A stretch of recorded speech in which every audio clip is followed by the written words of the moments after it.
ঘন কুয়াশা ও শীতের কারণে বিভিন্ন জেলায় বাড়ছে ঠান্ডাজনিত রোগ।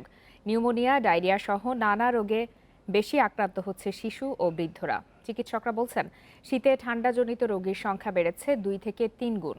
এজন্য শিশুদের গরম কাপড় ব্যবহার, বেশি করে বুকের দুধ পান করানো সহ সবাইকে সাবধানে চলার পরামর্শ দিচ্ছেন বিশেষজ্ঞ চিকিৎসকরা। জ্বর, সর্দি, কাশি, শ্বাসকষ্ট সহ ঠান্ডাজনিত রোগে আক্রান্ত হয়ে প্রতিদিন লক্ষ্মীপুর সদর হাসপাতালের জরুরি বিভাগে চিকিৎসা নিচ্ছে অন্তত ৮০ শিশু। ভর্তি হচ্ছে কমপক্ষে ৩৫ জন। বেডের সংখ্যা কম থাকায় মেঝেতে গাদাগাদি করে চিকিৎসা নিচ্ছেন রোগীরা। গত এক সপ্তাহে এই হাসপাতালে চিকিৎসা নিয়েছেন ৫ শতাধিক রোগী। বর্তমানে সেই সংখ্যা হাজার ছাড়িয়েছে।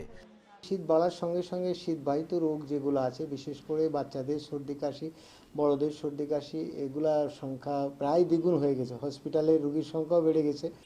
গেল ১০ দিনে ৬ শতাধিক নিউমোনিয়া, হাঁপানি ও ডায়রিয়া রোগী চিকিৎসা নিয়েছে যশোরের শার্শা উপজেলা স্বাস্থ্য কমপ্লেক্সে।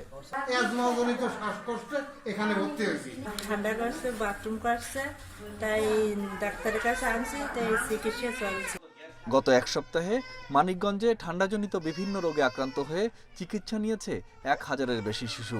কোমলমতি শিশুদের রক্ষায় গরম কাপড় ব্যবহারের পাশাপাশি ঘন ঘন বুকের দুধ খাওয়ানোর পরামর্শ দিচ্ছেন বিশেষজ্ঞ চিকিৎসকেরা। এই শীতের মৌসুমে বাচ্চাদের, বিশেষ করে নিউমোনিয়া রোগী খুব বেশি পরিমাণে আমার পাই। ছোট বাচ্চা আছে, তাদেরকে মাথায় ক্যাপ, তারপর হাতে পায়ে মোজা দিয়ে রাখবে এবং গরম রাখবে এবং রুমকে গরম রাখার চেষ্টা করবে। হবিগঞ্জ সদর হাসপাতালে প্রতিদিন গড়ে ১৫০ শতাধিক শিশু চিকিৎসা নিচ্ছে। গত ১০ দিনে ৩০৪ জন রোগী ভর্তি হয়ে চিকিৎসা নিয়েছেন। এর মধ্যে মারা গেছে একজন। বাচ্চার পেটও শুকিয়েছে, প্রায় ১ সপ্তাহ হয়ে গেছে, কিন্তু কমছে না। এখন বর্তমানে আমি আইছি, ভর্তি হওয়ার লাগে।